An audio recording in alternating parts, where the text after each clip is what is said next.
they want to order a Sea Ray Sundancer 320 and they use a current boat 50/50 fresh and saltwater, what's your opinion on the SeaCore option on Mercury 6.2L 350s?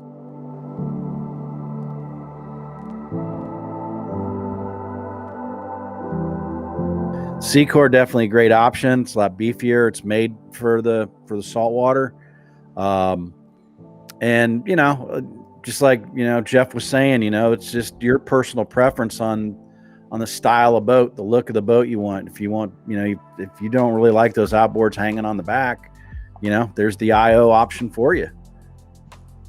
Yeah, and the SeaCore provides you that closed cooling, keeps that salt water out of the engine. You have more stainless steel components, both in the drive and in the engine, so you have a lot of that additional corrosion protection versus the freshwater coolant option.